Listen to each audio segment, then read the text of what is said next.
Everyone, this is me Sadia है। मैं आपके लिए लेके आई हूँ एक और करेक्ट रीडिंग जिसमें हम जानेंगे कि क्या आपकी लव मैरिज होगी या फिर अरेंज मैरिज।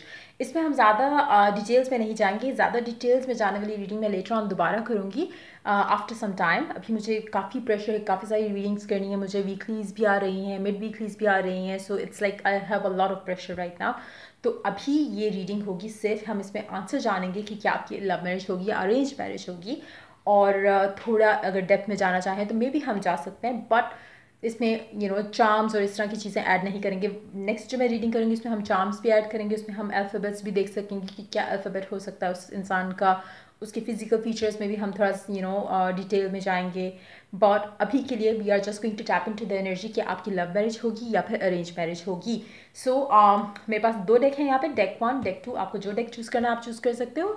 रीडिंग शुरू करने से पहले रिमाइंड करवाऊंगी कि ये एक जनरल रीडिंग है, सबके साथ मैच कर भी सकती है और नहीं भी। सो जो मैसेजेस, जो चीज़ें आपकी लाइफ में आपकी सिचुएशन से मैच करती हैं, आप उन मैसेजेस को पिक करो और बाकी सबको छोड़ दो। अगर आप पर्सनल रीडिंग चाहते हो, पेपॉल से पेमेंट कर सकते हो या ईजी पैसे से पेमेंट कर सकते हो, सिर्फ तभी मुझे रीच आउट करो। और रीच आउट करने से पहले डिस्क्रिप्शन बॉक्स एक दफ़ा चेक कर लो। अगर आप रेडी टू पे हो, सिर्फ तभी मुझे रीच आउट करो, क्योंकि मैं कोई भी सर्विसेज फ्री में ऑफर नहीं कर रही, ना ही मैं कोई डिस्काउंट ऑफर करती हूँ। अगर आप प्राइसेस से ओके हो, सिर्फ तभी मुझे रीच आउट करो। उसके अलावा आप चाहो तो मुझे इंस्टाग्राम पे फॉलो कर सकते हो, वहाँ पे मैं डेली वीडियोस अपलोड करती हूँ जो इंग्लिश में होती हैं। और अगर आप इंग्लिश अंडरस्टैंड करते हो तो आप मुझे वहाँ पे फॉलो कर सकते हो डेली रीडिंग्स के लिए। उसके अलावा कमेंट सेक्शन में अपनी सिस्टर के टैरो चैनल का लिंक ऐड करूँगी, अगर आपको पसंद आए तो आप उसको भी सब्सक्राइब कर सकते हो। सो स्टार्ट करते हैं। देखते हैं कि आपकी लव मैरिज होगी या अरेंज मैरिज। स्टार्ट करेंगे डेक 1 से। सो जिन लोगों ने डेक 1 चूज़ किया, लेट्स फाइंड आउट आपकी शादी लव मैरिज होगी या फिर अरेंज मैरिज होगी। Let's find out. इस रीडिंग में हमें जो आंसर्स मिलेंगे वो बेसिकली काफ़ी हद तक सिचुएशनल होंगे, so just be mindful of that. उसके अलावा जैसा मैंने कहा ये एक जनरल रीडिंग है, सो सबके साथ मैच कर भी सकती है और नहीं भी। सो जो मैसेजेस आपको लग रहा है कि आपकी सिचुएशन से रेजोनेट कर रहे हैं, आप उन मैसेजेस को पिक करो। सो स्टार्ट करते हैं, देखते हैं क्या आपकी लव मैरिज होगी या arrange marriage. 4 of Swords, 7 of Wands, 10 of Wands, 8 of Wands, Ace of Pentacles, the Moon, Knight of Wands, Nine of Pentacles. Underneath the deck you have 7 of Swords. मुझे 2 cards और लेने हैं दूसरे deck से as a clarifier, क्योंकि मुझे लग रहा है कि आपकी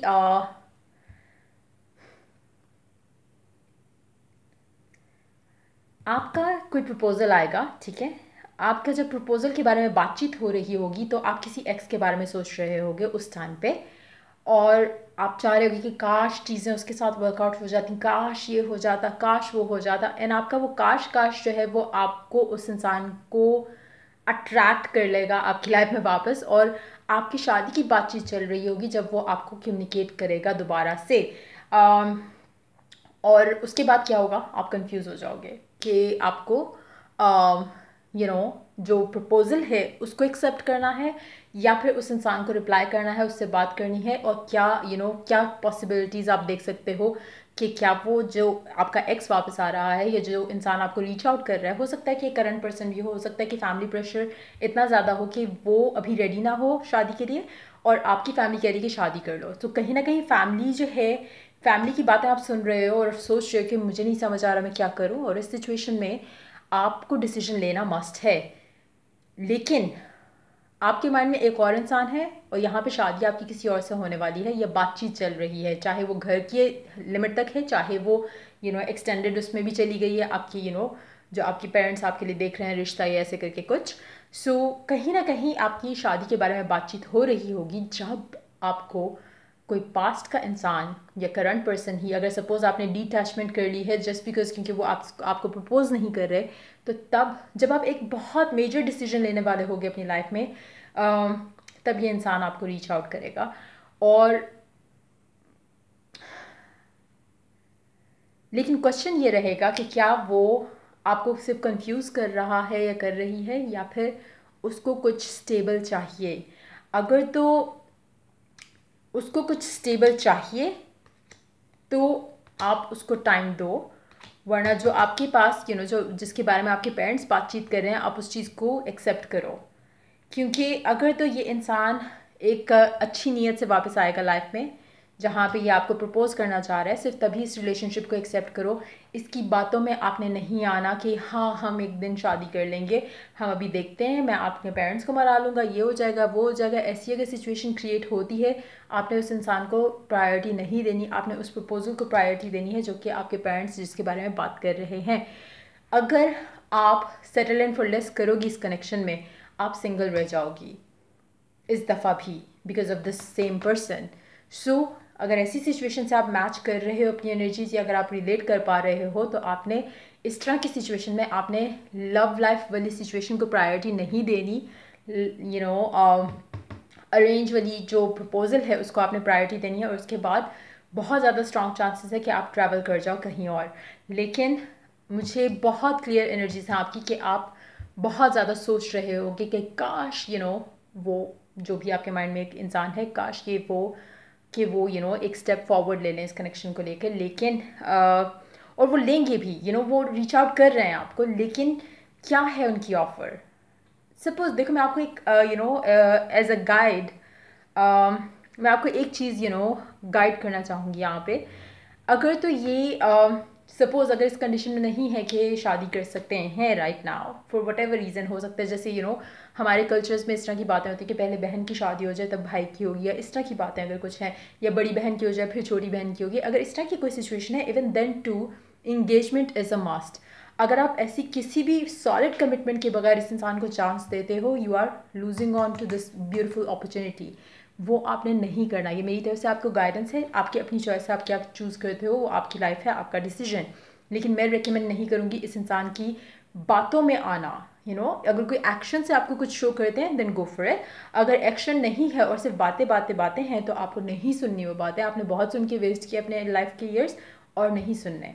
सो अगर कोई एक्शन सीरियस एक्शन है जहाँ पे चलो शादी नहीं हो पा रही, तो एटलीस्ट इंगेजमेंट या ऑफिशियल एक कमिटमेंट ज़रूर हो, तभी आप इस इंसान के पास वापस इसको चांस दो। अदरवाइज जो आपके पास ये अपॉर्चुनिटी है, जो प्रपोजल अरेंज मैरिज के थ्रू है, आप उसको एक्सेप्ट करो। आप बहुत खुश रहोगे उसमें भी।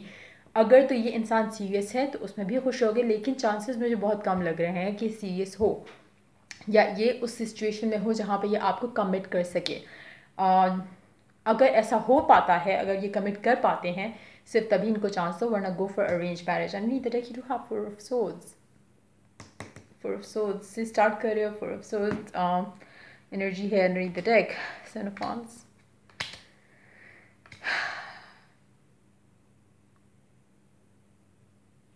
आपने इस इंसान की बातों में आके कोई डिसीजन नहीं लेना अपनी लाइफ का, ना ही अपने घर वालों की बातों में आके कोई डिसीजन लेना है।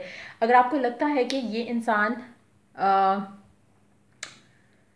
टू बी वेरी ऑनेस्ट मुझे कुछ फिशी लगता है इसकी, इट्स मैं नहीं कह रही कि इसकी इंटेंशन गलत होगी, लेकिन ये आपको वेट कराएंगे। और अगर आप इनका वेट करना चाहते हो वो आपकी चॉइस है। अगर आप मना कर सकते हो अपने फैमिली को, वो भी आपकी चॉइस है। लेकिन जो आपके पास अच्छा प्रपोजल है, आप इसको मिस आउट कर जाओगे इस इंसान के लिए। लेकिन इस इंसान के साथ आपका फ्यूचर क्या होगा वो मुझे नहीं पता, लेकिन इस नए प्रपोजल के साथ जो आपका फ्यूचर होगा बहुत अच्छा होगा।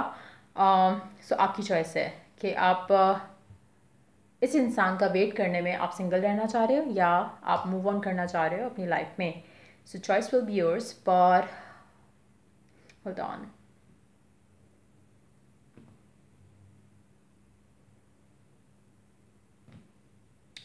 मुझे वैसे आप जो है ना सिंगल नज़र आ रहे हो, क्योंकि आप इसको प्रायोरिटी दोगे इस इंसान को, और मुझे आप सिंगल नज़र आ रहे हो। कब तक? मैं ये नहीं कही फॉर एवर सिंगल रह जाओगे। आप इस इंसान का वेट करना प्रेफर कर रहे हो ओवर दिस प्रपोजल। आप इस इंसान के साथ रहोगे, आप इस इंसान का वेट करोगे, फैमिली को भी मना लोगे किसी भी तरह से, और आप अपना फ्यूचर सिर्फ इसके साथ देखते हो। सो आपकी डेफिनेटली जो एनर्जीज हैं आपकी, you are choosing love marriage over the arrange marriage situation. अगर आप चाहो तो आपकी अरेंज मैरिज हो सकती है, लेकिन आप उसको चूज़ नहीं कर रहे। आप वेट करोगे इस इंसान का, क्योंकि आप सिंगल रहना प्रेफर कर रहे हो। तो वो आप स्टूपिड नहीं हो कि आप प्रेफर करोगे, आप सिर्फ इसलिए प्रेफर कर रहे हो क्योंकि ये इंसान आपको कुछ कहेगा कि वेट फॉर मी, या what ever the story would be. ये आपको वेट करवाएंगे, और इसीलिए आप सिंगल रहोगे। आप अपने कैरियर, अपनी बाकी चीज़ों पे फोकस करोगे, और जब तक ये रेडी नहीं होते आपको वो सब देने के लिए जो आप डिज़ायर करते हो, शादी एंड कमिटमेंट। सो ये थी आपकी रीडिंग। अगर आपके साथ मैच की हो, अगर आपको हेल्प किया हो, इसने गाइड किया हो, तो लाइक शेयर और सब्सक्राइब जरूर करो। अगर आप पर्सनल रीडिंग चाहते हो तो पेपाल से पेमेंट कर सकते हो या इसी पैसे से कर सकते हो, सिर्फ तभी मुझे रीच आउट करो। चलिए to the next reading for you guys, take care, bye bye. Let's move on to the second deck. Let's see आपकी लव मैरिज होएगी कि अरेंज मैरिज होएगी। So let's find out. Be mindful कि हम इसमें situational answer लेंगे और सो जो मैसेजेस, जो चीज़ें आपकी लाइफ में आपकी सिचुएशन से मैच करेंगी, आप उन मैसेजेस को होल्ड ऑन। यप। तो मैं कहाँ पे थी, मुझे भूल गया है कि मैं क्या बात कर रही थी, बट यस मैं ये कह रही थी कि बेसिकली जो हम आंसर्स पिक करेंगे इस रीडिंग के अंदर वो सिचुएशनल होंगे। उसमें से हो सकता है कि कुछ चीज़ें आपकी लाइफ में आपकी सिचुएशन से मैच कर रही हूँ, कुछ नहीं कर रही हूँ, क्योंकि एक जनरल रीडिंग भी है। सो आपको जो मैसेजेस, जो चीज़ें आपकी लाइफ में आपकी सिचुएशन से मैच कर रही हैं, आप उन मैसेजेस को पिक करो और बाकी सबको छोड़ दो। और यप, लेट्स फाइंड आउट कि क्या आपकी अरेंज मैरिज होगी या फिर love marriage. Let's find out.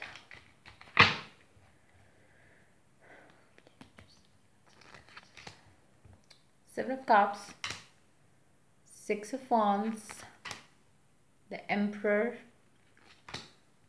Four of Swords, Page of Wands,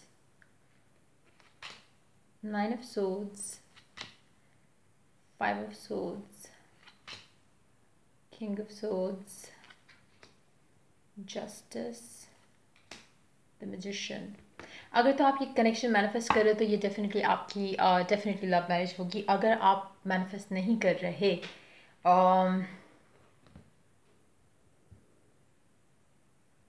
तो आपके बहुत सारे प्रपोजल्स आएंगे।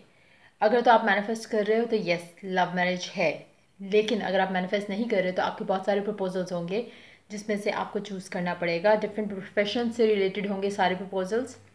उसमें से कुछ ऐसे भी होंगे जो बहुत रिच हों, कुछ ऐसे भी होंगे जो बहुत ऐसे हो जिनको देख के आपका दिल करे कि ये क्या है, उस तरह की चीज़ भी होगी। सो चॉइस आपकी अपनी होगी। आपका एक प्रपोजल डेफिनेटली कोई जो है वो लॉयर या इस तरह के प्रोफेशन से होगा। वो हो सकता है कि आप जिनमें इंटरेस्टेड हो सकता है वही इस फील्ड से हो, लॉ या वो फील्ड्स जो कि लीगल मैटर्स को डील करती हैं, या उनका काम जो है वो ऑफ सिविल सर्वेंट टाइप का कुछ हो, जैसे गवर्नमेंट के लिए काम करना, गवर्नमेंट जॉब्स में होना, उस तरह की चीज़। आपका डेफिनेटली एक प्रपोजल उस तरह से भी होगा। लेकिन मेजॉरिटी के लिए मुझे लगता है कि आप सक्सेसफुली अपना जो आपके माइंड में एक पर्सन है, आप उसको मैनिफेस्ट कर पाओगे, उसके साथ आप अपनी शादी मैनिफेस्ट कर पाओगे। आपने आप सिचुएशन चाहे जो मर्जी हो, शायद आपके घर वाले आपके प्रपोजल्स देख रहे हो, शायद आप डिफरेंट लोगों को डेट कर रहे हो, शायद आप क्योंकि चीज़ें उस इंसान के साथ उस तरह से वर्कआउट नहीं की, तो मे बी अगर आपने गॉड के ऊपर छोड़ दिया कि जो होगा देखा जाएगा। अगर इस तरह की situation, there will be days जहाँ पे आप बहुत सैड फील करोगे, आपको लगेगा कि पता नहीं कहीं मेरी मेरे पेरेंट्स में इस इंसान से शादी ना कर दें। वो दिन भी आएंगे जहाँ पे आपको बहुत ज़्यादा स्ट्रेस होगा। जैसे सपोज आपके पेरेंट्स आपको बताते हैं कि कल तुम्हारे लिए लड़का या लड़की आ रही है देखने के लिए, whatever the case would be, तो वो स्ट्रेस लेवल बहुत ज़्यादा होगा, लेकिन इवेंचुअली कोई चीज़ वर्क नहीं करेगी। आपको उसके लिए टेंशन लेने की ज़रूरत नहीं होगी। आप जो चाह रही हो, आप जो चाह रहे हो वो आपको मिलेगा। आपका किसी और के साथ ना तो शादी होनी है, ना ही कोई एंगेजमेंट होनी है। जिसको आप पसंद करते हो आपकी उसी से ही शादी होती दिख रही है। येस, आई डू सी के प्रपोजल्स बहुत ज़्यादा होंगे, आई डू सी के बहुत ज़्यादा लोग इंटरेस्टेड होंगे। उसमें से कुछ ऐसे भी होंगे जहाँ पे शायद बात होती होती रह जाएगी, और अगर ऐसा कुछ होता है तो इवेंचुअली आप विन करोगे। मतलब मुझे नहीं लगता कि आपको कोई एफर्ट एज करना पड़ेगा। मैनिफेस्टेशन टेक्निक्स के अलावा आपको कोई पर्सनल कोई एफर्ट करने की ज़रूरत नहीं पड़ेगी। उनकी तरफ से खुद ही रिजेक्शन हो जाएगा और इवेंचुअली आपकी वही शादी होगी जहाँ पे आप चाहते हो। अगर तो आप लव मैरिज में बिलीव ही नहीं रखते, इन दैट केस टू, अगर सपोज आपके 10 प्रपोजल्स आते हैं, उनमें से आपको एक इंसान अच्छा लगा है and suppose for some reasons आपकी फैमिली उसके लिए मान नहीं रही, तो आपकी स्टिल शादी उस इंसान से ही होगी जो आपको पसंद आया। आपकी फैमिली चाहे उसके अगेंस्ट है चाहे उसके फेवर में है, इवेंचुअली आप जो चाह रहे हो वैसा होगा। और मुझे नहीं लगता कि कोई भी किसी भी किस्म की रुकावट इसमें बीच में आएगी। कुछ लोगों के लिए हो सकता है कि आप जिसको पसंद करते हो उसकी एज जो है वो बड़ी हो आपसे, और मे बी आपके पेरेंट्स या आपकी जो भी कंसर्न्ड लोग होंगे वो आपको बोलेंगे कि ये इंसान तो आपसे बड़ा है एज में, या छोटा, एज गैप कह लो कि हो सकता है आप बड़े हो सकता है आप छोटे हो, बट कुछ ऐसा हो सकता है कि फैमिली की तरफ से इतना ईजिली अप्रूवल नहीं मिले, लेकिन इवेंचुअली आप जिससे शादी करना चाह रहे हो आपकी उसी से ही शादी होगी, चाहे वो लव मैरिज के सिनारियो में है, चाहे वो अरेंज मैरिज के सिनारियो में भी है। सपोज जैसे आपको कोई प्रपोजल आता है, सब कुछ अच्छा है, मे बी आपकी फैमिली को गवर्नमेंट एम्प्लॉय नहीं चाहिए कोई एज योर पोटेंशियल पार्टनर, तो हो सकता है उनको इस चीज़ पे एतराज़ हो, बट आप जो चाह रहे होगे इवेंचुअली वो हो जाएगा। और बट येस, आपके लिए बहुत ज़्यादा प्रपोजल्स होंगे, चाहे आप किसी में इंटरेस्टेड हो चाहे किसी में इंटरेस्टेड नहीं हो, आपका एक दफ़ा में बात फाइनल नहीं होगी इवेंचुअली, लेकिन आपकी शादी, आपकी लव मैरिज हो रही है। अगर मैं लव मैरिज का वर्ड ना यूज़ करूँ और पसंद की शादी यूज़ करूँ तो आई थिंक वो ज़्यादा बेटर रहेगा, क्योंकि कुछ लोगों के लिए हो सकता है कि ये लव मैरिज नहीं हो बल्कि पसंद की शादी हो, सो वो भी एक चीज़ हो सकती है कुछ लोगों के लिए। सो जैसे मैंने hold on, I don't know light से क्यों नहीं है, बट हाँ मतलब हो सकता है कि वो भी हो कुछ लोगों के लिए कि एक सेकेंड, अब शायद हो जाए, आई डोंट नो। सो हो सकता है कि कुछ लोगों के लिए वो चीज़ भी हो कि पसंद की शादी जो है उसको कंसिडर उसको पसंद की शादी कहना रॉन्ग नहीं होगा। सो लव मैरिज है या नहीं, डेफिनेटली पसंद की शादी ज़रूर है, चाहे वो अरेंज सिनेरियो में है चाहे वो लव मैरिज सिनेरियो में है, लेकिन जो आप चाह रहे हो आपकी उसी से शादी हो रही है। लेकिन मुझे लगता है कि आपकी जो जर्नी है टुवर्ड्स शादी ये थोड़ी लॉन्ग रहेगी और थोड़ी हेक्टिक रहेगी, जहाँ पे प्रपोजल्स वाले सीन जो है आपको एनॉय करेंगे, क्योंकि आपके अच्छे प्रपोजल्स उस तरह से, जैसे मैंने कहा, कुछ होंगे बहुत अच्छे और कुछ होंगे जो यू वुड फील लाइक ये क्या है।